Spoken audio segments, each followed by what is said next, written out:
नमस्कार दोस्तों। Ocean network में आपका स्वागत है। मैं हूं ओमकार चौधरी।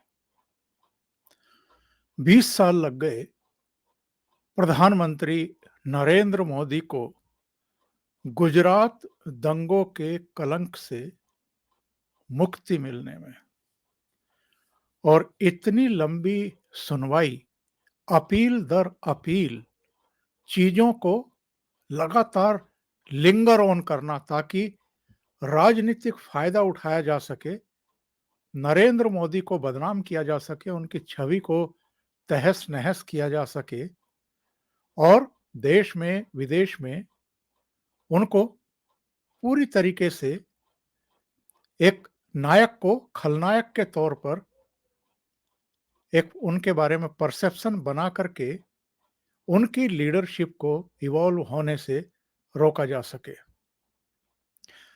लेकिन कहते हैं ना कि साँच को आँच नहीं होती है और सत्य परेशान तो हो सकता है, पराजित नहीं हो सकता। शुक्रवार को सुप्रीम कोर्ट ने नरेंद्र मोदी को क्लीन चिट दी और ये कहा कि गुजरात दंगों के मामले में जो भी उन पर आरोप लगाए जाते रहे हैं, एसआईटी ने जो रिपोर्ट दी थी वो बिल्कुल सही है, वो आरोप बेबुनियाद हैं, उनका कोई आधार नहीं है। जब दंगे हुए उस समय एक चीफ मिनिस्टर के नाते और उनके जो दूसरे टॉप मोस्ट ऑफिशियल्स थे, उन्होंने जो स्टेप उठाए वो बिल्कुल सही थे। कभी-कभी अचानक किसी घटना की वजह से जो उबाल आता है, उसको संवैधानिक संकट मान लेना या राजनीतिक विफलता करार देना या उसे एक साजिश के रूप में प्रतिस्थापित करना, प्रचारित करना, ये बिल्कुल ठीक नहीं है। तो शुक्रवार को सुप्रीम कोर्ट ने प्रधानमंत्री नरेंद्र मोदी को गुजरात दंगों के मामले में पूरी तरीके से अंतिम तौर पर क्लीन चिट दी, पूरी तरीके से उनको बरी किया और इसके अगले दिन शनिवार को गुजरात की एटीएस ने एक मुकदमा कायम किया। धारा 468, 471, 194, 211, 281 और 120 बी के तहत, और ये 3 लोगों पर मुकदमा दर्ज किया गया। तीस्ता सीतलवाड़, तब के आईपीएस आरबी श्री कुमार और एक दूसरे आईपीएस संजीव भट्ट। संजीव भट्ट पहले से ही जेल में हैं दूसरे मामलों में। तीस्ता सीतलवाड़ को मुंबई से गिरफ्तार किया गया और जो पूर्व आईपीएस हैं आरबी श्री कुमार, उनको गिरफ्तार किया गया। दोनों अब एटीएस गुजरात के कब्जे में हैं, उनसे पूछताछ होगी, उनसे पूरा इंट्रोगेशन होगा कि ये जो नरेंद्र मोदी का करियर खत्म करने के लिए उन्होंने सुपारी ली थी, ये सुपारी देने वाला है कौन। और सुप्रीम कोर्ट के खुद के ये ऑब्जर्वेशन भी हैं, निर्देश भी हैं कि इनकी मंशा क्या थी, इसके पीछे साजिश क्या थी कि गुजरात को और नरेंद्र मोदी को बदनाम किया जाए, इसकी तह तक जाया जाए, इसकी ठीक तरीके से जांच पड़ताल कर ली जाए।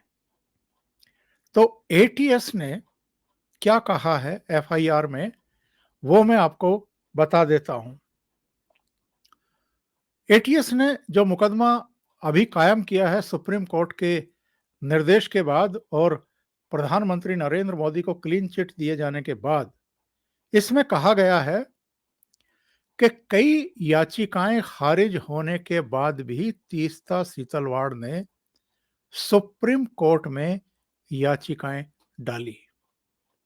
नंबर 2, अभियुक्तों द्वारा, यानी इन तीनों के द्वारा, तीस्ता सीतलवाड़, इसके अलावा संजीव भट्ट और आरबी श्री कुमार के द्वारा कई अपराध किए गए हैं। नंबर 3, निजी स्वार्थ से संजीव भट्ट ने जाली फैक्स मैसेज पेश किए। नंबर 4, नानावटी कमीशन और एसआईटी के सामने जाली मैसेज पेश किए गए। फिर यह कहा गया है कि संजीव भट्ट का मुख्यमंत्री की हाई लेवल मीटिंग में मौजूद होने का दावा झूठा, और संजीव भट्ट और जो सह आरोपी हैं, यानी तीस्ता सीतलवाड़ और आरबी श्री कुमार, इनके बीच में 2011 में ईमेल के जरिए बातचीत हो रही थी। यानी ये तीनों मिले हुए थे ताकि मोदी सरकार को, जो गुजरात में मुख्यमंत्री थे उस समय, उसको बदनाम किया जा सके, फर्जी केस, फर्जी एफिडेविट, फर्जी बयान, झूठी गवाही और फर्जी कहानियां तैयार की जा सके। यह भी कहा गया है कि आरबी श्री कुमार के सारे दावे झूठे साबित हुए हैं। और आखिर में इस एफआईआर में यह कहा गया है कि जाकिया जाफरी की शिकायत और आरबी श्री कुमार के हलफनामे में समानता है, यानी दोनों के हलफनामे एक जैसे हैं। इसका मतलब यह है, तीस्ता सीतलवाड़ के पीछे जो भी चेहरे थे जिन्होंने मोदी का राजनीतिक कैरियर खत्म करने, उन्हें बदनाम करने की सुपारी उनको दी हुई थी, उनके रडार पर ये तीनों तो थे ही, जाकिया जाफरी भी थी। और ये जाकिया जाफरी कौन है? जाकिया जाफरी हैं कांग्रेस के पूर्व मेंबर ऑफ पार्लियामेंट एहसान जाफरी की विधवा। और इनके साथ तीस्ता सीतलवाड़ ने, आपको याद होगा, उस समय प्रेस कॉन्फ्रेंस पर प्रेस कॉन्फ्रेंस की थी, और जो लुटियन मीडिया है वो उस समय तीस्ता सीतलवाड़ को हीरो बनाए हुए था। हीरो, इनको सुर्खियां दी जा रही थी। और ये संजीव भट्ट हैं जो पूर्व आईपीएस हैं, जो इस समय जेल में हैं, और ये आरबी श्री कुमार है जिनको आज एटीएस गुजरात ने गिरफ्तार किया है, कल गिरफ्तार किया शनिवार को, और तीस्ता सीतलवाड़ को भी शनिवार को ही मुंबई से गिरफ्तार किया गया, जहां वो सांता क्रूज थाने ले जाई गई और वहां से फिर अहमदाबाद उनको भेज दिया गया। यह पांचजन्य की ट्वीट थी कि नरेंद्र मोदी को निपटाने की सुपारी लेने वाली तीस्ता जावेद सीतलवाड़ गिरफ्तार की गई। अब सवाल उठता है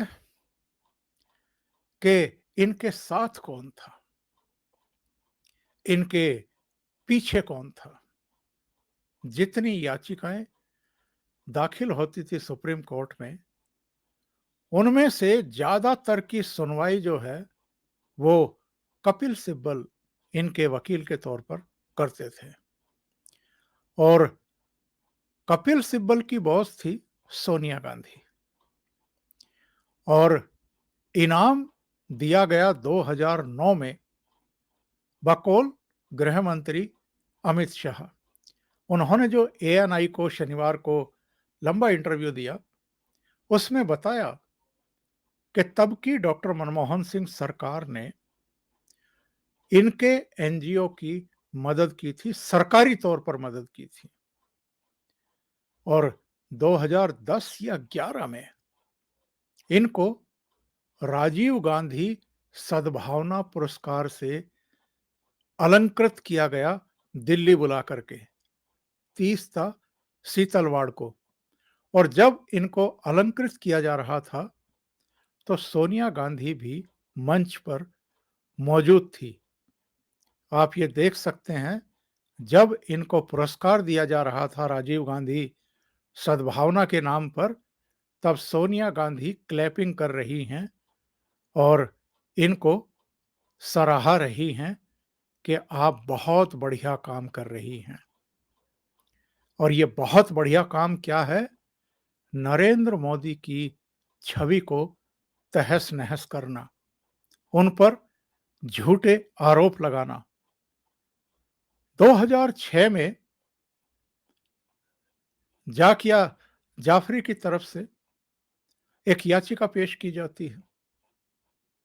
उसके बाद मांग उठती है कि एटीएस के जरिए इस पूरे मामले की जांच पड़ताल कराई जाए, यानी मुख्यमंत्री के तौर पर नरेंद्र मोदी की भूमिका, क्योंकि उन पर दंगों की साजिश रचने और मुसलमानों को सबक सिखाने के आरोप लगाए गए थे। यह कहा गया था कि गोधरा में साबरमती एक्सप्रेस की जो बोगी नंबर S6 थी, उसको जलाए जाने के बाद और 59 कार सेवकों की बोगी के भीतर ही जलने से मौत के बाद जो गुजरात में दंगा भड़का, जिसमें यह गुलबर्गा सोसाइटी भी थी, पूर्वी अहमदाबाद की, जिसमें जाकिया जाफरी के हस्बैंड भी मारे गए थे। कुल मिलाकर के 69 लोगों की डेथ हुई थी। तो ये कहा गया कि ये सब मुख्यमंत्री नरेंद्र मोदी के इशारे पर मुसलमानों को सबक सिखाने के लिए कराया गया। जो संजीव भट्ट का नाम आया, आर.बी. श्री कुमार का नाम आया, तीस्ता सीतलवाड़ के एनजीओ का नाम आया और भी बहुत सारे नाम आए। इन सब ने एक गुट बनाया, एक गैंग बनाया और उसके बाद बहुत सारे लोगों को, कम से कम 20 ऐसे लोग थे जिनको तैयार किया कि वो फर्जी कहानियां गढ़ेंगे, गवाहियां देंगे और वो झूठी कहानियों के आधार पर अलग-अलग पुलिस स्टेशन में भारतीय जनता पार्टी के कार्यकर्ताओं और नेताओं के खिलाफ रिपोर्ट दर्ज की जाएंगी, ताकि ये साबित किया जा सके कि दंगे करने में भारतीय जनता पार्टी इन्वॉल्व थी। एक बहुत बड़ी साजिश रची गई थी नरेंद्र मोदी का कैरियर खत्म करने के लिए, निपटाने के लिए। और उसके पीछे कौन थे, इनको सपोर्ट कौन कर रहे थे, और ये यानी तीस्ता सीतलवाड़ किनकी दुलारी बनी हुई थी, किनकी प्यारी बनी हुई थी उस समय, जरा ये देखिए। राजदीप सरदेसाई जब भी गुजरात दंगों पर प्रोग्राम करते थे तो उनके पैनल में तीस्ता सीतलवाड़ जरूर होती थी। और इनके दोनों के किस तरह के सहज रिश्ते थे। जब भी कोई घटना होती थी, कहीं भी होती थी और उस पर कोई चर्चा होती थी, कोई सेमिनार टाइप या दूसरे कुछ डिस्कशन, भाषणबाजी होती थी, तो दोनों के बीच में एक अंडरस्टैंडिंग थी। इसके अलावा चाहे रवीश कुमार हो, वो अलग-अलग कार्यक्रमों में इनके साथ बैठ कर के शोभा बढ़ाते थे। और एक राणा अय्यूब, इन्होंने भी तीस्ता सीतलवाड़, संजीव भट्ट, आर.बी. श्री कुमार जैसों से प्रेरणा ली और गुजरात दंगों पर एक किताब लिख डाली, गुजरात फाइल्स। ये कहा जा रहा है कि जो पिछले 8 साल में जब से नरेंद्र मोदी प्रधानमंत्री बने हैं और जब अच्छे दिन का एक नारा दिया गया था, स्लोगन दिया गया था, तब से मजाक उड़ाते आ रहे हैं और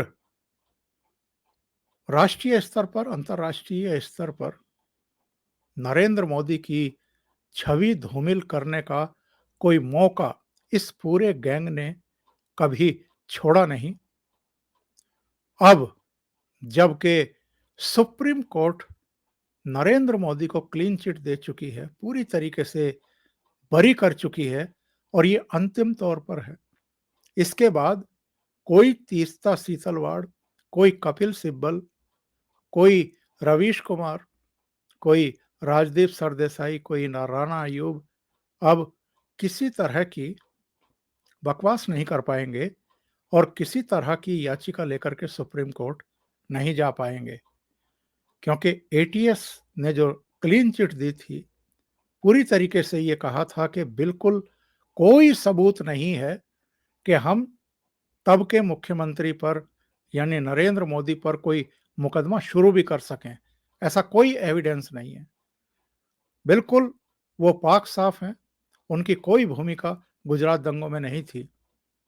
एटीएस की उस क्लीन चिट को भी इन लोगों ने अदालत में चैलेंज किया, फिर गुजरात हाई कोर्ट में चैलेंज किया, उसके बाद ये सुप्रीम कोर्ट गए और सुप्रीम कोर्ट ने दिसंबर 2021 में सुनवाई पूरी कर ली थी, शायद 8 दिसंबर को, और शुक्रवार को यह फैसला सुना दिया कि नरेंद्र मोदी जितने आरोप उन पर लगाए गए हैं वो बेसलेस है, उनका कोई आधार नहीं है, गुजरात दंगों में उनकी कोई भूमिका नहीं है।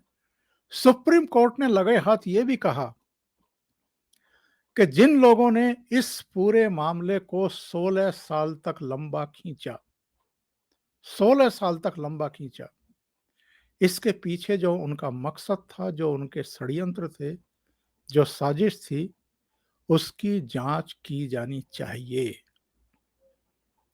और अमित शाह का एएनआई पर एक इंटरव्यू में देख रहा था, उसमें उन्होंने कहा है कि अगर डेमोक्रेसी में उनका यकीन है, जो नरेंद्र मोदी को बदनाम कर रहे थे, तो उनको माफी मांगनी चाहिए और मामला अब माफी तक सीमित होकर के रह नहीं गया है।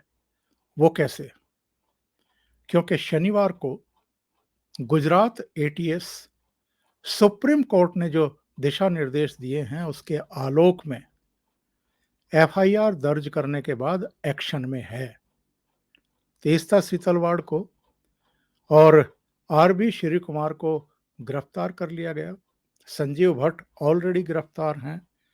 इसके अलावा भी अब कुछ ऐसे चेहरों के बुरे दिन शुरू होने वाले हैं जिन्होंने मोदी को जम करके बदनाम करने की कोशिश की और उनके खिलाफ एक नफरत का भाव देश के भीतर भी, देश के बाहर भी फैलाने की कोशिश की, बनाने की कोशिश की। और ऐसे चेहरों में आज सोशल मीडिया पर था कि अगर गुजरात की एटीएस जुहू इलाके से अमिताभ बच्चन के बंगले, 2 बंगले छोड़ करके जो तीसरा बंगला है वो तीस्ता सीतलवाड़ का है और बताते हैं कि 3 एकड़ का तो इसमें पार्क है। ये इतना बड़ा बंगला है जिसमें ये रहती हैं। और अमित शाह बता चुके हैं 2009 में यूपीए की सरकार ने इनके एनजीओ को मदद दी थी। वो कितना अमाउंट था अभी नहीं बताया गया, लेकिन जब इसकी पड़ताल की जाएगी तो पता लगेगा कि इनका वित्त पोषण कहाँ से हो रहा था और कहाँ-कहाँ से नहीं हो रहा था। ये जानकारी मिल रही है कि इनके एनजीओ को ये जहाँ से चाहती थी, वहाँ से मदद आ रही थी।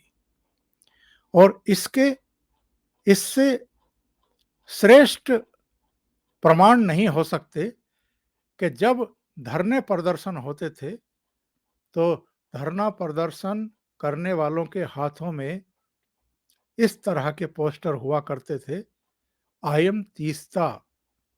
तो ये इतना पैसा जो फूँका जाता था और जिस तरीके से सोनिया गांधी इन पर मेहरबान थी, क्योंकि सोनिया गांधी ने भी तो एक बार नरेंद्र मोदी को मौत का सौदागर बताया था चुनाव प्रचार के दौरान।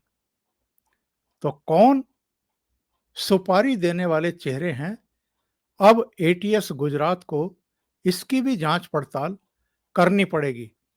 एक जरा ग्राफ देखिए, गुजरात दंगा 2002, जांच हर अग्नि परीक्षा में पास होते मोदी। 2008 नानावती आयोग पहली report clean chit. 2013 Ahmedabad metropolitan court clean chit. 2019 Nanavati आयोग की दूसरी और फाइनल रिपोर्ट क्लीन चिट। और 2022 यानी शुक्रवार को सुप्रीम कोर्ट ने फिर दी क्लीन चिट। और एक ट्वीट किया गया इसको लेकर के, ये कहा गया कि who made his career on 2002 Gujarat riots accusing Modi ji is completely silent on the clean chit on Modi ji by Honorable Supreme Court। Rajdeep Sardesai, supreme court द्वारा प्रधानमंत्री नरेंद्र मोदी को क्लीन चिट दिए जाने के बाद खामोश क्यों हैं? उन्होंने इस पर कोई भी स्टेटमेंट, कोई भी ट्वीट जारी क्यों नहीं किया है? तो वो कहते हैं ना कि पानी जो है वो झील में ही मरता है। और शमित ठक्कर, उन्होंने कहा कि big breaking, read FIR copy of Teesta Setalvad and if you had follow 2002 Gujarat segment, then the next person of arrest is boxer journalist, vested interest group. Supreme Court also named and shamed him. In fact, I still remember Shrimati Smriti Irani ji on Times Now calling। और जैसा मैंने जिक्र किया था कि अमित शाह का एक interview प्रसारित हुआ है जिसमें उन्होंने ये कहा है कि आज सुप्रीम कोर्ट ने भी ये कहा कि जाकिया जाफरी किसी और के निर्देश पर काम करती थी। एनजीओ ने कई पीड़ितों के हलफनामे पर हस्ताक्षर किए और उन्हें पता भी नहीं है। सब जानते हैं कि तीस्ता सीतलवाड़ की एनजीओ ने ये सब कर रही थी और उस समय की यूपीए की सरकार ने एनजीओ की बहुत मदद की है। अमित शाह ने यह भी कहा कि 18-19 साल की लड़ाई, देश का इतना बड़ा नेता एक शब्द बोले बगैर सभी दुखों को भगवान शंकर के विषपान की तरह गले में उतार कर सहन कर लड़ता रहा। और आज जब अंत में सत्य सोने की तरह चमकता हुआ आ रहा है तो अब आनंद आ रहा है। उन्होंने ये भी कहा कि मैंने मोदी जी को नजदीक से इस दर्द को झेलते हुए देखा है, क्योंकि न्यायिक प्रक्रिया चल रही थी और सब कुछ सत्य होने के बावजूद भी हम कुछ नहीं बोलेंगे। बहुत मजबूत मन का आदमी ही ये स्टैंड ले सकता है।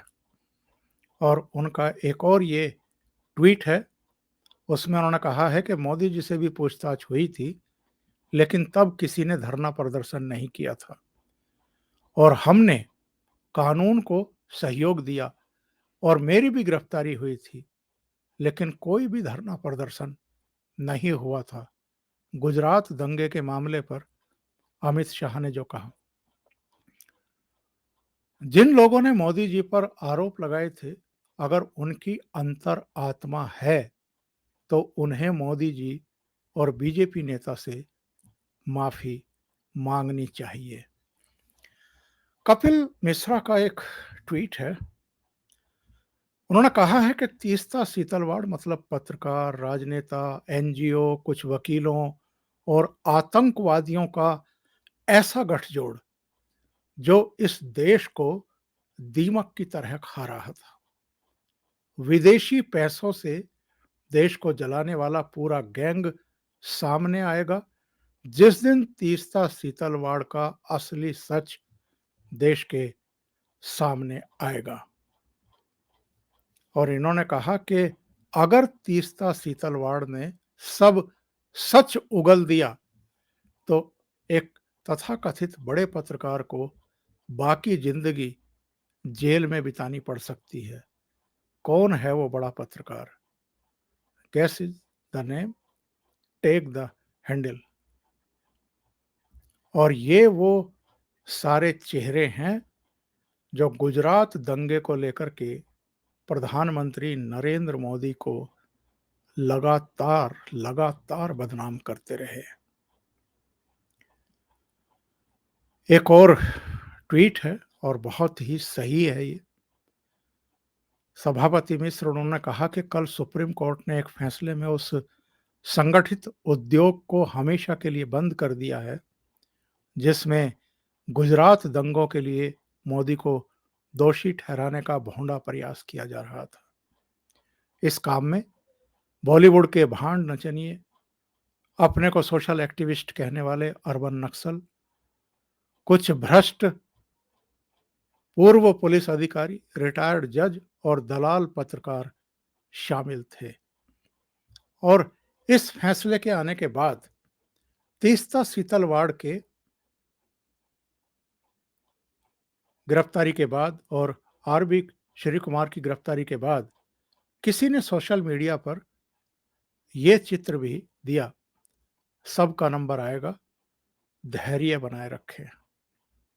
और जाहिर है अब देश इस बात का इंतजार कर रहा है कि पिछले 20 साल तो इन्होंने मोदी को बदनाम किया है, देश की छवि भी खराब करने की कोशिश की है, देश के भीतर भी देश के बाहर भी एक नफरत का भाव इन्होंने पैदा किया है। मिलजुल करके सब ने किया है ये, और इसके पीछे साजिश क्या है हम सब जानते हैं।